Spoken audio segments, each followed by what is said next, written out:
Сәлем достар, менің каналыма қош келдіңіздер. Видеоны көрместен бұрын каналыма тіркеліп, қоңыраушаны суретін баса кетуді ұмытпаңыздар. Каналымның дамуына өз үлестеріңізді қоса кетулеріңізді сұраймын. Бүгінгі күні әлемнің әрбір әйел затының проблемасына айналып отырған іш шығу жайында сөйлесеміз. Әйелдердің іші шығып кетуіне не себеп болады? Қандай аурулар туралы белгі береді? Осы және өзге де сұрақтардың жауабын осы видеодан көре аласыздар. Іштің шығу әйелдердегі ең басты проблема, оны жоятын жолдың сан түрін іздейді.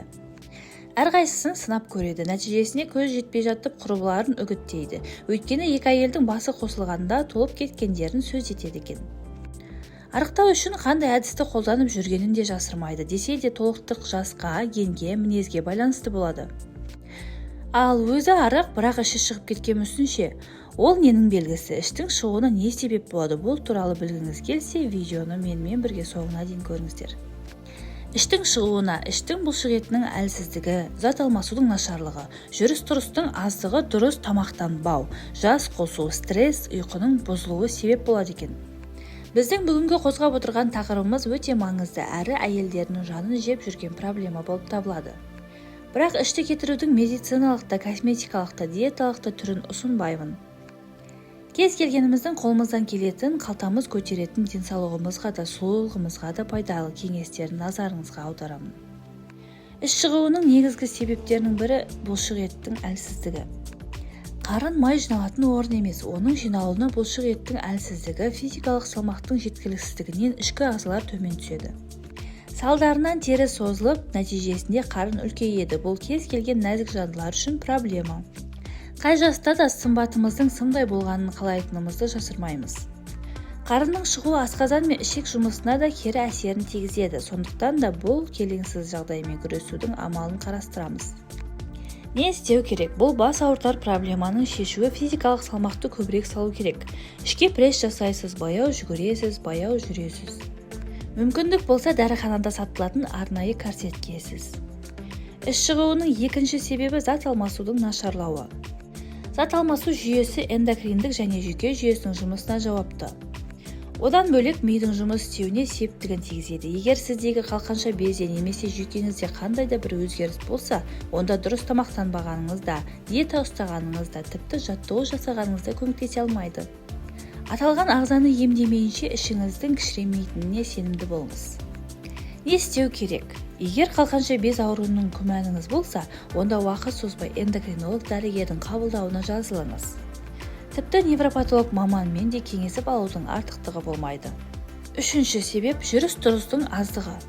Байқасаңыздар, күн ұзақ бір орында отыратындардың, көлік жүргізетіндердің қарны шамадан артық өсіп кетеді. Қарынның үлкендігі майға нан жағып жеп жата қалатын жандарды елестететіні анық. Сондықтан да танымайтын адамның ойында ашкөз деген атты арқаламау үшін қозғалысты көбейтіңіз. Не істеу керек? Өте қарапайым. Ішті қалпына келтіру үшін сізге 7-10 күн жетеді. Таңертең ұйқыдан тұра салысымен бір стакан жылы су ішіп 15-20 минут жаяу жүріңіз.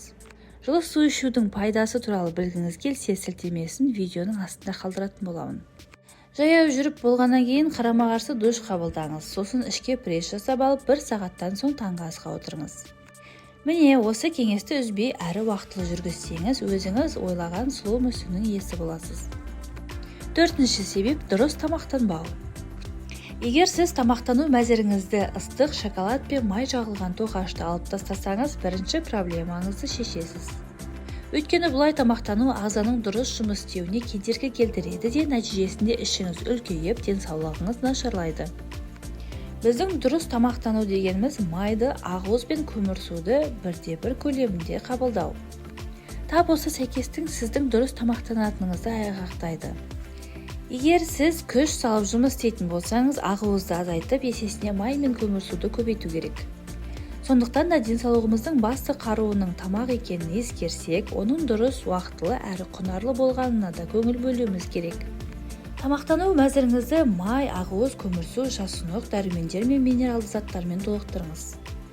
Егер сізге дұрыс тамақтану кестесін құру қиындық тудырса, онда диетолог маманның көмегіне жүгініңіз.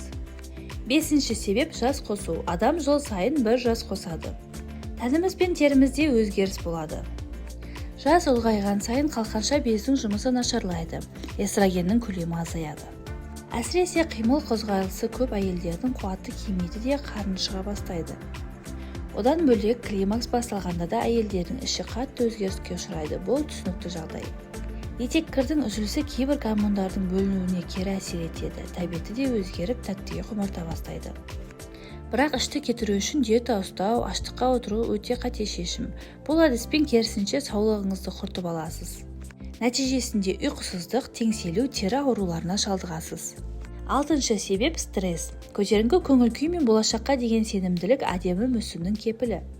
Ал мазасыздық пен стресс іштің шығуына себепші болады екен. Бұндай жағдайда кейбіреулер салмақ тастағанымен іші сол қалпы қалады.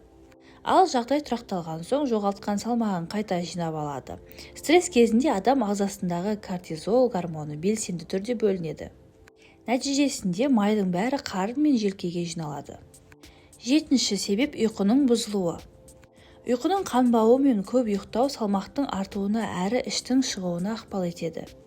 Дені сау адам 8 сағат ұйықтауы керек. Егер сіз 10-12 сағат ұйықтайтын болсаңыз, онда іштегі жиналған маймен күресіп күніңіз өтеді. Ал 4-5 сағаттық ұйқы кортизолдың бөлінуін жеделдетіп стресске шалдықтырады. Сондықтан да ғалымдардың ең тиімді деп тапқан 8 сағаттық ұйқысын қанағат етіп, саулығыңызды сақтауға кеңес береміз. Видеодағы ақпараттар сізге ұнаған болса, достарыңызбен бөлісіп, лайк басып, комментарий жасай кетуді ұмытпаңыздар.